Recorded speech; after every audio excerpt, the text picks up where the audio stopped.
Welcome back, everyone. We're going to be getting underway with Xenoblade Chronicles, Future Connected, any percent casual mode, and we've got ChiefsAffinity joined by Le Grand Grand, and I'll let them take over now. Hi. Hello. Okay, so we're just gonna start a new game. So you got the juice still there? Do you want us to introduce ourselves, or That's right. Yeah. do you just want to So go? I'm Chiefs. Yeah, just brief. Mainly started speedrunning with this game properly, actually doing runs. Currently I'm the normal mode world record holder, but casual mode's a lot easier and faster doing a marathon setting. And I'm joined by Le Grand Grand, the current world record holder for the original Xenoblade. And Xenoblade X, and Xenoblade is my passion. Anyway, so guys, I'll just count down for the run. So just tell me when you start the countdown. Yeah, if you just count down, then we'll be able. Oh, right. Anyway, 3, 2, 1, go. Future Connected. Story happens a year after the events of Xenoblade Chronicles 1. If you've never played Xenoblade Chronicles 1 and 1-2, we will try to keep this spoiler-free. But basically, as much as we can. Because right from the start, we are playing as Shulk and Melia, two characters from Xenoblade 1. Just to say, I had a poll at the start to choose Shulk's costume, and he chose resort style. So he'll look like this for the entire game. I hate that so much. I really hate these flippers. Oh my god. But yeah, Shulk has flippers now, just like Lloyd in Tales of Symphonia. But yeah, you are playing as Shulk, so the main character of Xenoblade 1, and Melia, a character that you meet in Xenoblade 1 as well, who's a High-Entia, a creature who's, not exactly human, because they've got wings on their head and they have way higher longevity. So Melia, for example, right now is 88, even though she looks like she's 16. And right from the start, our ship crashed, and we are joined by... We're going to save two Nopons, which are just furballs. Kino and Nene, who are the son and daughter of Fricky, main character in the main game. So if you don't know the gameplay of Xenoblade, basically as long as you're not doing anything, you're going to do an auto attack. So it's just attack that does a little bit of damage. It's cool. And whenever you want, you can press art, which are the palette of buttons at the bottom. Every arts are going to do something different. And every character has different art palettes. So Shulk has arts that he's kind of a DPS man, going to try to do a lot of debuff and a lot of damage, depending on his positioning. So you want mostly to be on the side with Shulk and use Slit Edge and Air Slash, and at the back with Backslash that does a lot of damage. And if you don't know Backslash, well, look at Smash.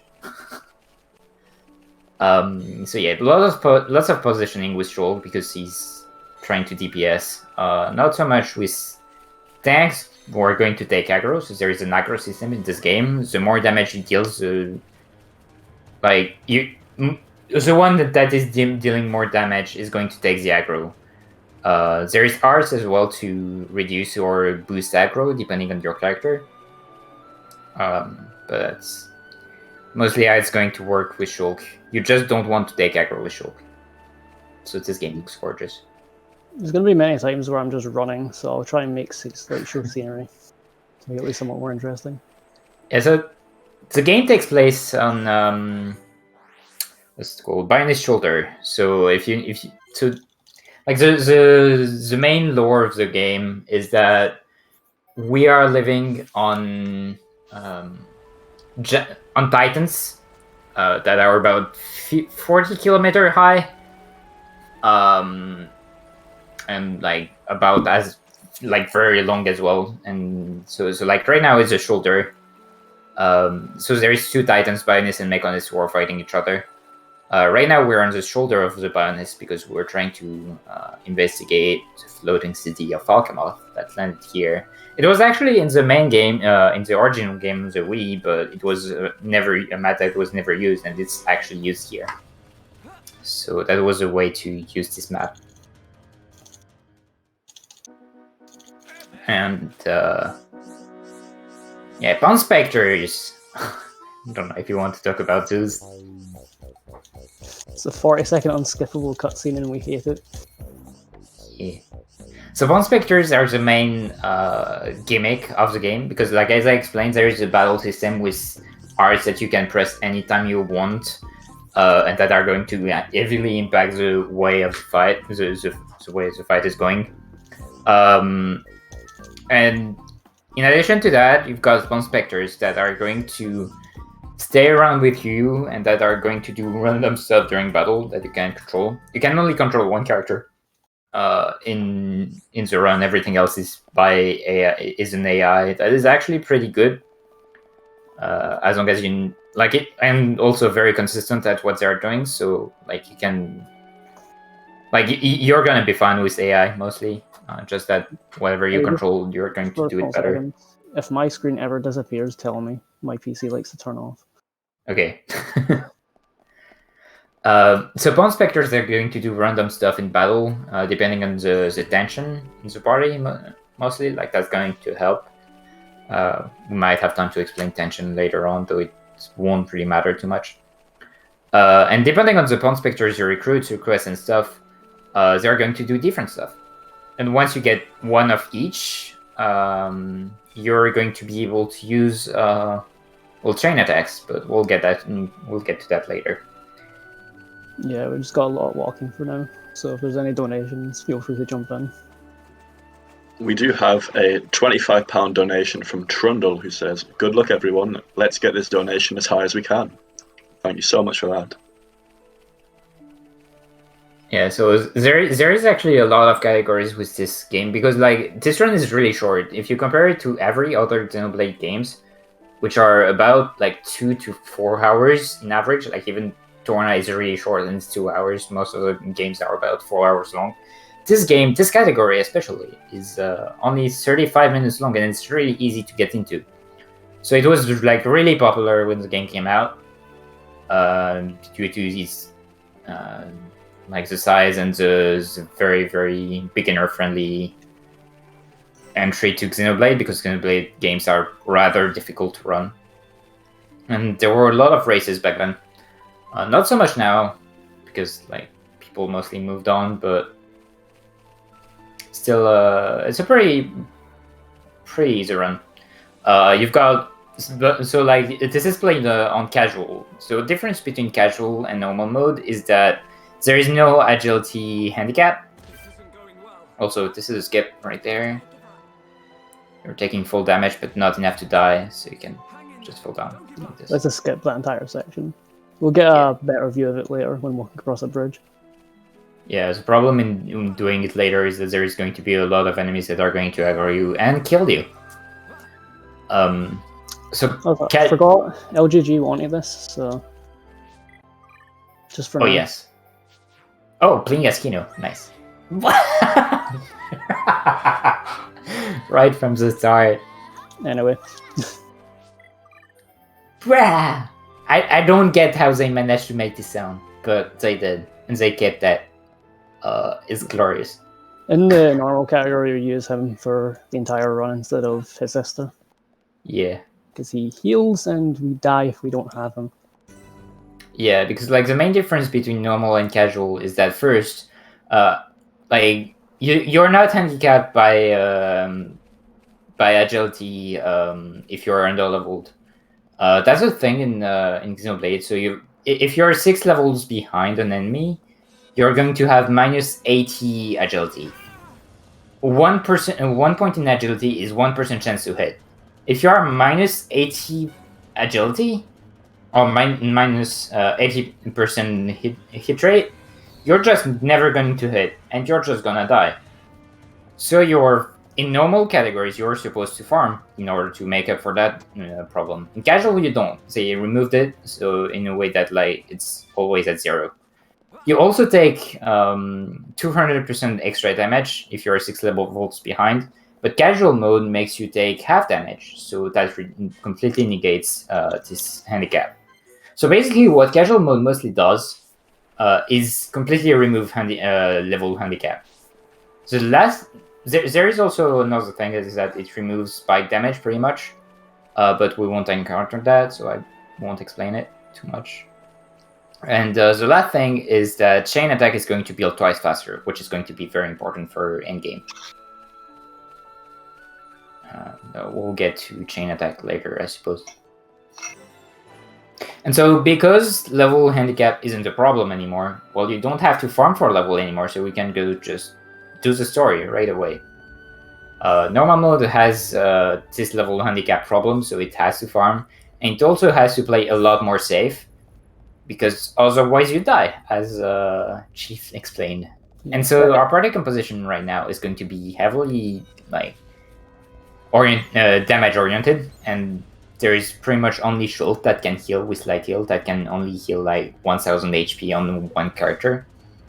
So very, very light healing ability. Kino, who is the last character in our party, potentially, is a healer, but that can't really do any damage. So yeah, we remove our ability to heal to have characters that deal damage, essentially. But in normal mode, since like pretty much anything is going to die in 2 or 3 hits, you really just want Kino. There's no way around it. So you're going to play to actually play as Melia and have Shulk and Kino as AI. So it's going to be pretty different fight strat, and pretty interesting as well. But well.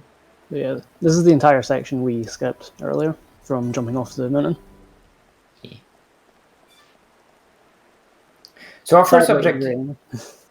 Yeah, so our first objective is going to be to go to Alchemoth, and we'll see that it was invaded by a giant monster known as the Fog King, and that because of it, everyone has left the city. So we are going to try and remove that beast and allow everyone to go back to Alchemoth.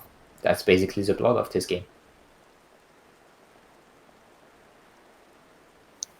We've got a little bit until we reach Alchemoth, so feel free to jump in for donation. We've got a £10 donation from Cram, who says, Chef's Affinity. He has an affinity for cooks. Thank you very much, Cram.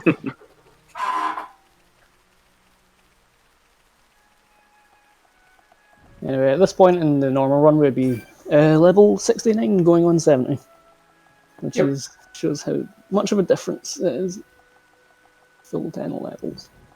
But like ultimately, because level difference isn't a problem, your like normal is actually going to have an easier time with the next fight because it has 9 extra levels, but casual is just going to be about the same because we don't have handicap anymore. Because spoilers, there's going to be another fight. First real fight of the run. Also, a fun fact about this next bit. The game wants you to run all the way over there, but it gives you a skip travel point that takes you there anyway. Oh, you don't even have to move, okay.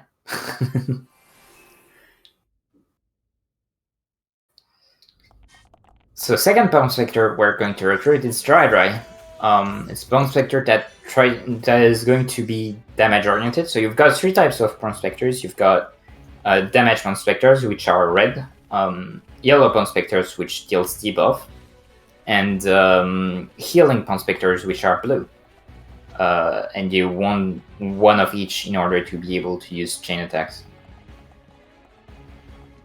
So we actually just are going to get one of each in order to have that, because that's going to be very important considering how squishy our team is. Especially for the final boss, because up until everything is going to be fine until the final boss, pretty much.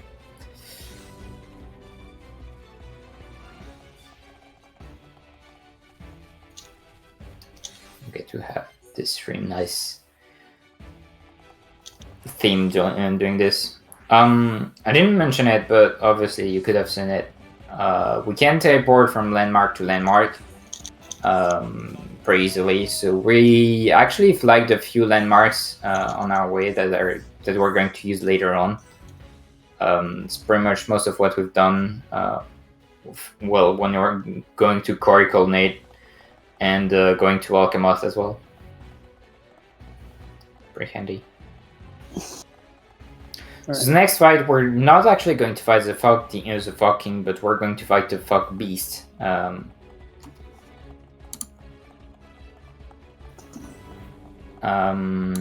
it's well, the second fight of the run. And it's, as I said, pretty easy. You're just going to slap it a lot.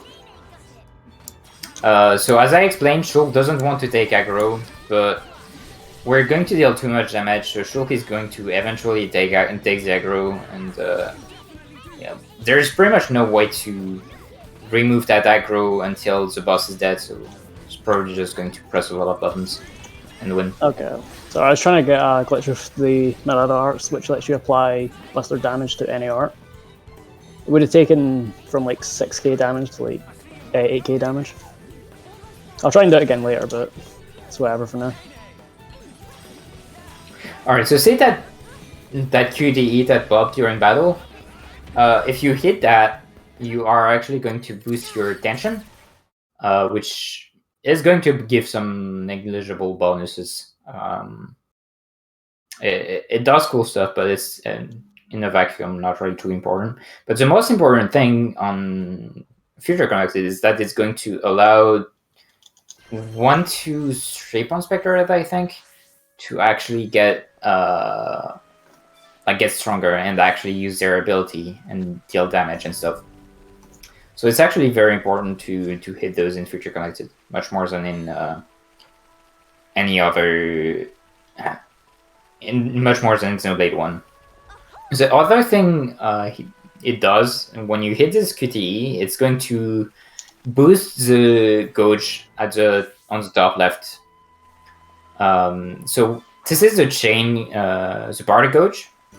When it's maxed out and you've got access to it, you are going to be able to use all of it in order to use chain attacks. And if you don't use it and a character dies, you can use 1/3 of it in order to revive them. And if you don't have party gauge and the main character dies and no one can revive them, basically, well, it's game over and you'll be back to the previous landmark you visited. So there is other ways to build the party gauge. First, it's going to build a little bit every as long as you're fighting. It's going to decrease a little bit every time you're out of a fight, and every time you're going to apply to do a crit, or every time you're going to apply the bonus effect of arts, it's going to go up by quite a bit. So bonus effect is, for example, when you've got you've got the art backslash, it's going to deal twice more damage if you hit an enemy on the back. That's a bonus effect of the art. And Shulk has 3 arts that allows him to get bonus effects. And 2 of them have like 8 seconds cooldown and 10 seconds cooldown, so he's a very, very good character to build Barter Gauge. Meanwhile, Melia only has 1 art that has effective damage stuff, so she's really, really bad at building Gauge. Same for Kino. Nani is kind of a little bit in between. But so basically, in this party comp, Shulk is the main guy here that can build party coach. So that's mainly why we're going to use him, because party coach is very, very important. I'm gonna try and hit this jump here. If I don't, I'm just gonna sad. Next one. Yeah, jump is stupid in this game. Oh, it sucks. Like, there's a different jump later, which sometimes you just don't get it. It saves so much time. Like, it looks like you can make the jump, and it looks like when you do the jump, you're going to get past stuff, but you don't. And that's a problem, not just on Vertigo Connected, but also on main game and on Xenoblade 2. not a problem in Xenoblade X because they knew what they were doing with that one, but apparently they didn't transfer that knowledge to Xenoblade 1 and Definitive Edition and Xenoblade 2, sadly. Do fair, you jump on the moon and next.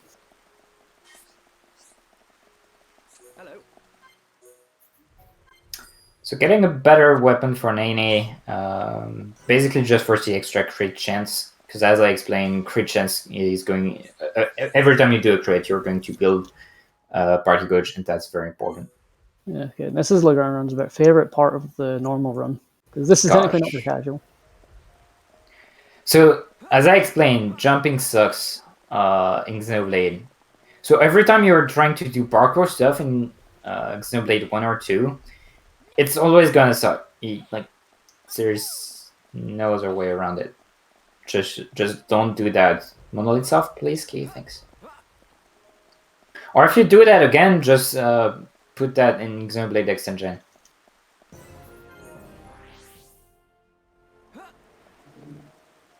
Okay, I'm gonna miss that one, so I'm gonna go for this one. I got somewhat. Flippers used in their accurate element, water.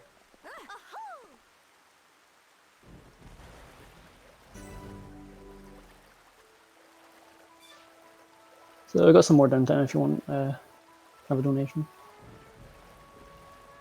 We've not had anything more come through yet, but I'll just give a quick shout out to Mind, the charity that we are putting this all on for. We're a mental health charity that operates out of the UK, and you can use the Mind command in chat to find out more about their work. Yeah, so what we're going to do right now, it's kind of a little bit of a detour, but it's going to be really helpful really fast, because that's going to give us our third Pawn Spectre, and that's a yellow one, as I explained. And yellow Pawn Spectres are going to allow us to have one of each Pawn Spectre types, and they are going to allow us to use chain attacks. If you want to see more Pawn Spectres in a speedrun, well, you've got the category that is all Pawn Spectres. That is basically going to get all of them. I think there's 12 of them. And it's going to allow you to see a lot more of the game and of the Bionic Shoulder. And I think that it's a more interesting category of this game, though it's not as popular as casual 90%. There's also the 100% categories that gets all collectibles, all Pawn Spectres, all quests, and yeah, it's only been run by one person, who is Classic Ragu. He's the one who routed pretty much everything, except probably in the current normal 90% route. That was done by ChiefsAffinity mostly, and a little bit by me when I started running this category like 2 or 3 weeks ago. And yeah. So this is the art menu. Every time you kill enemies or you get to landmarks, you actually get some art points, and you can use that to improve your arts, improve their damage, reduce their cooldown. That's basically it. So it's cool.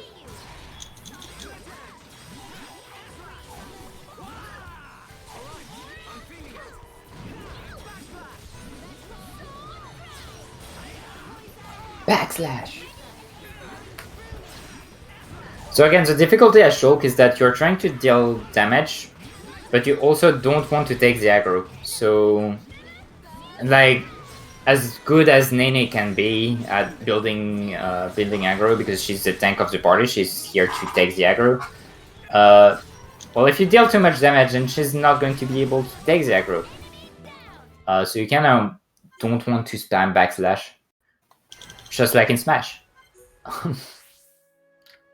About Monado arts too, it's Shulk's talent art. So talent art builds with auto attack instead of like cooldown and stuff. Or if you are using an AoE, every time you're going to hit an enemy with an AoE move, it's going to build your Monado gauge or your talent gauge, and it's going to allow you. Talent art is very different depending on the character. So for Melee, it allows her to use her elements in order to deal damage. For Shulk, it's going to have access to all Monado art, which are Buster, Speed, Shield, Cyclone, Armor, Eater, and then Chant in main game. So Smash changed that formula a little bit to adapt to it. So, yeah, okay, I'll let you enjoy this cutscene. I could like monitors like slightly different colours now. I couldn't see the last one there. Gosh, his HP melts in casual. I'm jealous. Watch me get an extra translator. So this guy is kind of the bad guy of the of the story. We're never going to see him again, but he ran away.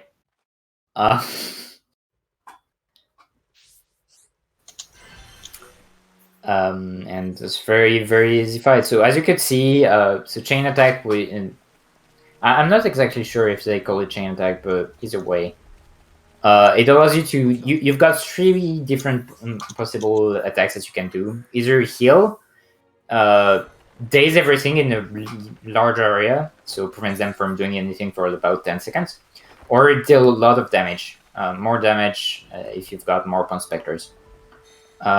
Since it's casual mode and we're going to deal a lot of more damage, and we're just going to spam the red art, because that's going to mostly just destroy the enemy.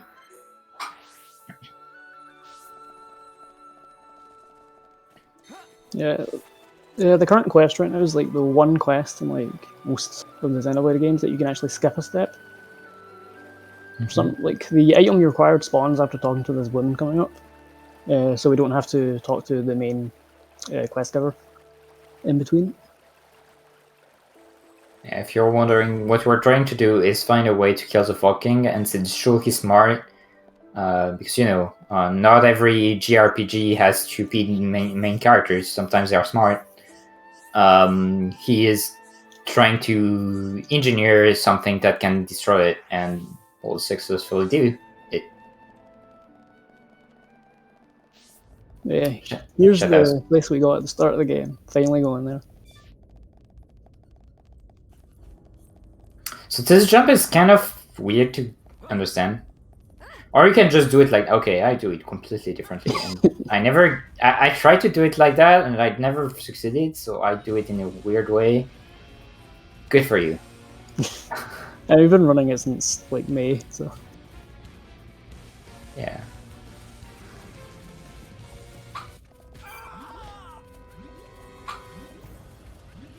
This is actually the enemy I'm looking at right now that we farm in normal mode. Yeah. So Battle Soul is an art that like Chief never really used, but I really like.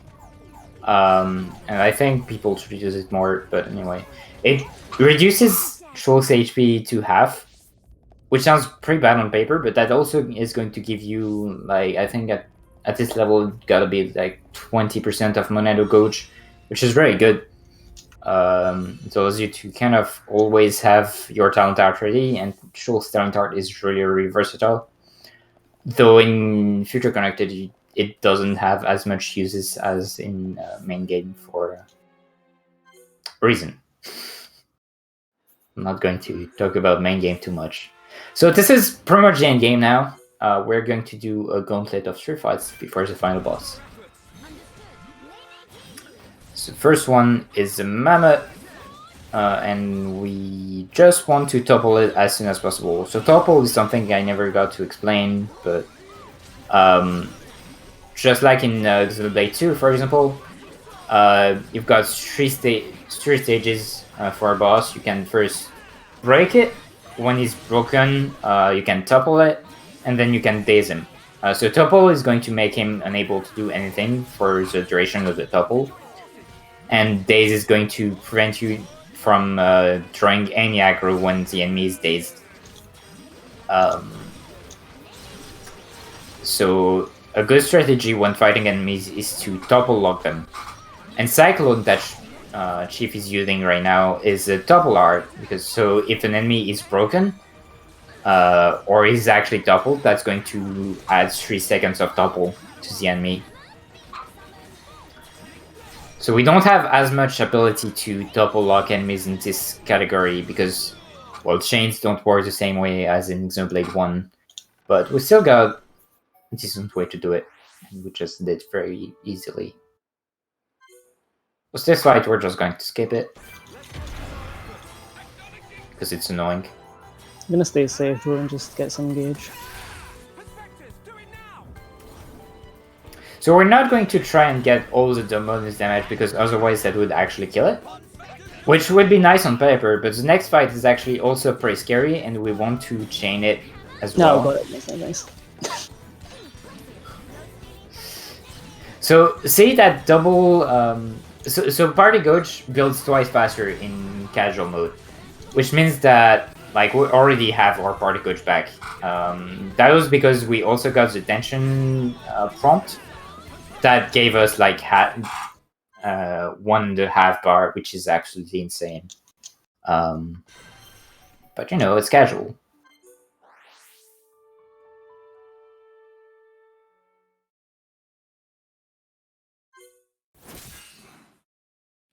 So now we're going to fight a giant dinosaur, and it's going to die just as fast.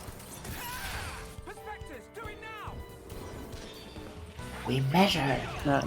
Missed it slightly. Find treasure. Bone Spectre still with I. So you can also play this game with Japanese voices, and I also really like the Japanese lines of Bone Spectres. It's actually puns, which is nice.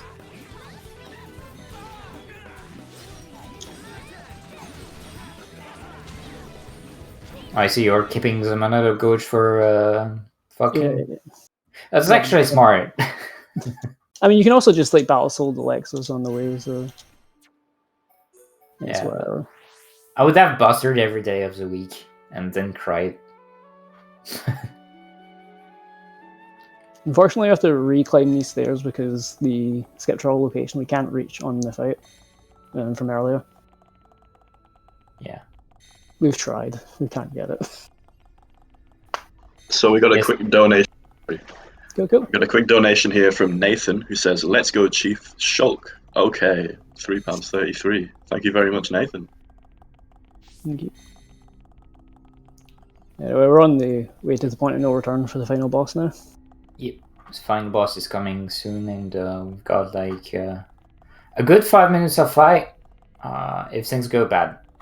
3 minutes if it goes okay. So the final boss is very rough because like the game actually took the same formula of doing damage and using arts of enemies as in Xenoblade 1, but in Xenoblade 1, if you have a chance, if you're gonna die or if you're going to be at 10% HP, the game is going to warn you with a vision of the future and give you 10 seconds to react. That's not the case in Future Connected for plot reason. So you don't have visions anymore, but you still have arts that can one-shot you or put you in a very, very dire situation all of a sudden. Fucking is very, very fun because of that. He's got a lot of arts that are really, really rough. His auto attacks are also AoE, and it's actually the only enemy in the whole series that have auto attacks that have AoE. I just And that's right. Pilot armor. So armor is going to give 40% damage resistance to everyone in the party, so that's a very, very good art to use, especially at the start, considering the ads that fucking summon is what is going to make you lose control of this fight. So what Chief is trying to do right now is he's trying to build chain. Problem is, he actually took the aggro, so now we can't really build Gouge. And he's taking a lot of damage, mostly because of the auto attacks. And that should be a wrap. So in casual, as soon as you land this chain, you win, pretty much. Yeah, I'm gonna keep some just so I can get more gauge for Fountain too. Although Melia might die. Yeah.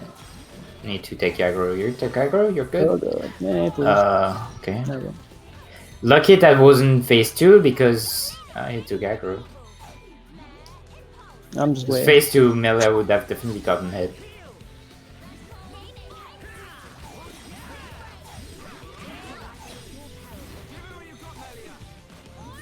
So if you're trying to launch this category and you want to figure out how to get through this fight, the key is not spamming all your arts, but only using the arts that build gauge. It's fine not to use too much. That was scary. That almost killed you. Because if you use Stream Edge, or if you use Buster, or if you use Backslash, there is a high chance you're going to take the aggro and you're going to die because of it. Oh no.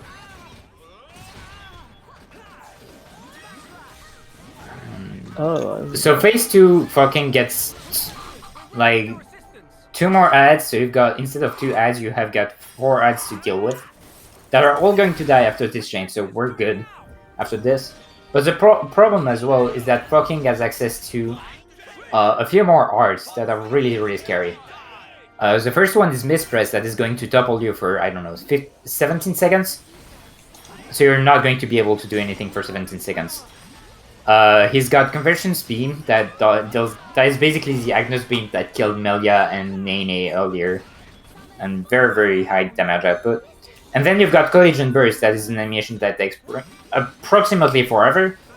And is going to deal a massive amount of damage to everyone in the party. But basically, what you want is the second chain, and now he's pretty much dead. So get ready on time. Time is when the boss dies. Okay, a little bit more. Oh, mispress on Nene, thankfully. Last time. What's the time like? No use! It keep happening! What are we supposed to do now? Don't give up. No matter how many times it returns, we can bring it down just the same. Okay. Okay, That's good. good. That's good. Good. 35 and 55 apparently, because the timer reset it. How much time do we have left, by the way?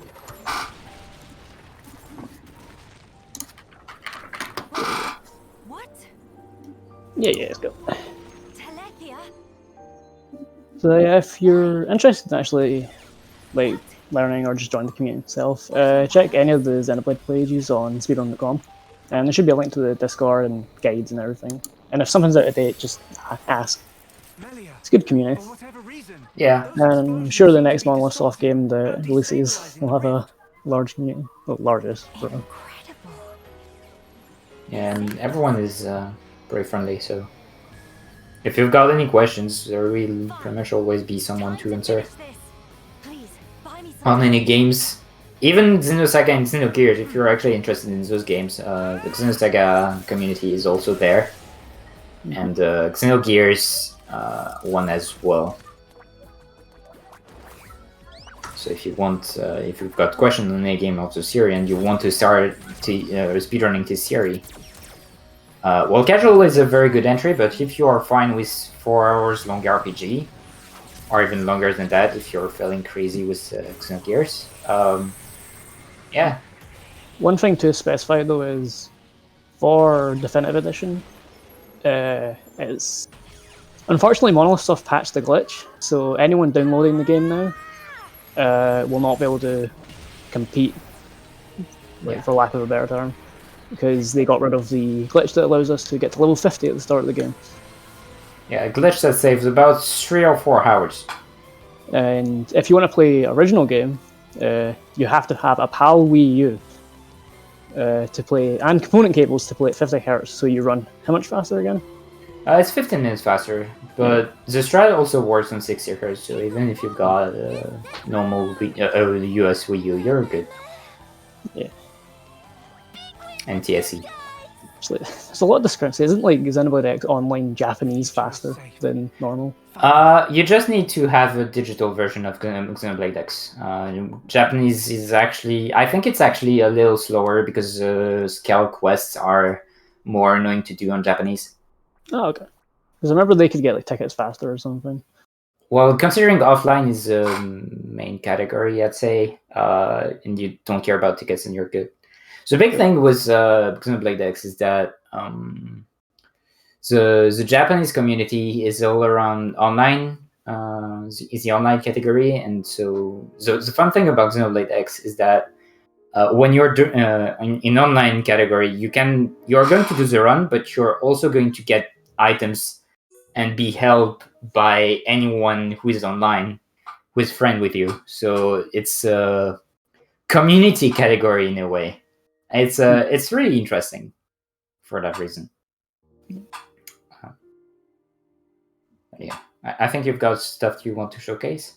Yeah, I don't think we have the time for it, sadly. Yeah, we've got to move on to the next run now, I'm afraid. But thank you both so much for joining and competing, and thank you again to all the donators throughout this segment. Really appreciate it. If you guys want to say your goodbyes now, that'd be great. Yeah, it was a good time running, and it's for a good cause. So I hope everyone enjoys the rest of the run, and I believe it's Trilby next with Resident Evil 7. Which reminds me, actually, so there was a donation incentive goal for Trilby to save Mia or to save Zoe, and I can confirm that Save Zoe has won that incentive push. So Trilby will be doing the Save Zoe route, which I think is slightly more interesting and slightly longer and contains an extra fight. So we've all got that to look forward to now. Okay. Well, and I'll be jumping off from hosting now, and Doggy _ will be taking over from me to host Trilby's run. So thank you all very much for watching, and I'll be back later tonight during Whammy's Elite Smash run. So I'll see you all then, and enjoy the rest of the runs today. Thank you.